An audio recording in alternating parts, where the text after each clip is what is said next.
ಕಿವಿಯೋಲೆಗಳು ವಾಸನೆ ಬರಲು ಕಾರಣಗಳು ಹಾಗೂ ಪರಿಹಾರಗಳು. ಕೆಲವು ಕಿವಿಯೋಲೆಗಳು ಕಿವಿಯನ್ನು ಕೊಳೆಯುವಂತೆ ಮತ್ತು ಗಾಯ ಆಗುವಂತೆ ಮಾಡುತ್ತವೆ. ಆಗ ಕಿವಿಯೋಲೆಯ ತೂತಿನ ಜಾಗ ಕೀವು ವಾಸನೆ ಹಾಗೂ ಕೊಳೆಯಿಂದ ಕೂಡಿರುತ್ತದೆ. ಸೂಕ್ತ ಲೋಹ. ಕೆಲವು ಲೋಹಗಳು ಚರ್ಮಕ್ಕೆ ಆಗುವುದಿಲ್ಲ. ಸೂಕ್ಷ್ಮ ಪ್ರವೃತ್ತಿಯ ಚರ್ಮದವರು ಯಾವ ಲೋಹ ಒಗ್ಗುವುದು ಎಂಬುದನ್ನು ಮೊದಲು ತಿಳಿದು ನಂತರ ಧರಿಸಬೇಕು.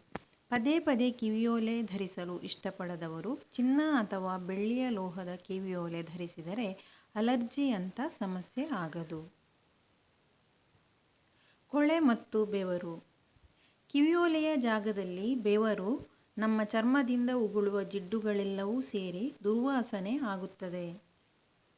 ಸ್ಟಡ್ಗಳಂತಹ ಕಿವಿಯೋಲೆ.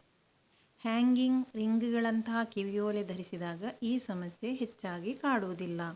ಸ್ಟಡ್ಗಳಂತಹ ಕಿವಿಯೋಲೆಗಳನ್ನು ಧರಿಸಿದಾಗ ಈ ಸಮಸ್ಯೆ ಹೆಚ್ಚಾಗಿ ಕಾಣುವುದು. ಆಗಾಗ ಕಾಳಜಿ. ಸ್ಟಡ್ಗಳಂತಹ ಕಿವಿಯೋಲೆಯನ್ನು ಧರಿಸಿದಾಗ ವಾರದಲ್ಲಿ ಒಮ್ಮೆಯಾದರೂ ಅದನ್ನು ತೆಗೆದು ಸ್ವಚ್ಛಗೊಳಿಸಿ.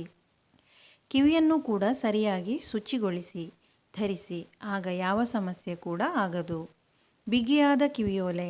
ಕಿವಿಯ ಚರ್ಮಕ್ಕೆ ಬಿಗಿಯಾಗಿ ಹಿಡಿದಿಡುವ ಕಿವಿಯೋಲೆಗಳು ಬಹುಬೇಗ ಗಾಯ ಹಾಗೂ ಕೊಳೆಗಳನ್ನು ಸಂಗ್ರಹಿಸಿ ಇಡುತ್ತವೆ. ಅವು ನಿಧಾನವಾಗಿ ವಾಸನೆಗೊಳ್ಳಲು ಪ್ರಾರಂಭವಾಗುತ್ತವೆ. ಸಡಿಲತೆ ಇದ್ದಾಗ. ಕಿವಿಯೋಲೆ ಸ್ವಲ್ಪ ಸಡಿಲವಾಗಿದ್ದರೆ ಗಾಳಿಯಾಡೋದು, ಬೆವರು, ಕೊಳೆ ಇದ್ದರೂ ಸಹ ಸ್ನಾನ ಮಾಡುವಾಗ ಸುಲಭವಾಗಿ ಸ್ವಚ್ಛಗೊಳ್ಳುತ್ತವೆ. ಚೀಸ್ ಬೆಳವಣಿಗೆ. ನಮ್ಮ ಚರ್ಮದಲ್ಲಿ ಚೀಸ್ನಂಥ ಉತ್ಪನ್ನ ಬಿಡುಗಡೆಯಾಗುತ್ತವೆ.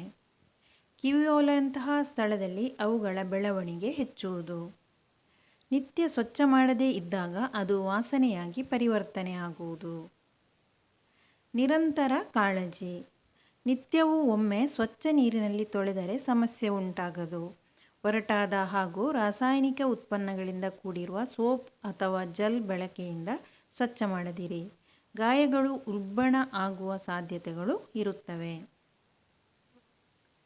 ಫ್ರೆಂಡ್ಸ್, ಇವತ್ತು ನಾನು ಕೊಟ್ಟಂಥ ಈ ಮಾಹಿತಿಯು ಇಷ್ಟವಾದರೆ ಪ್ಲೀಸ್ ಲೈಕ್, ಶೇರ್ ಮತ್ತು ಸಬ್ಸ್ಕ್ರೈಬ್ ಮಾಡಿ. Thank you for watching.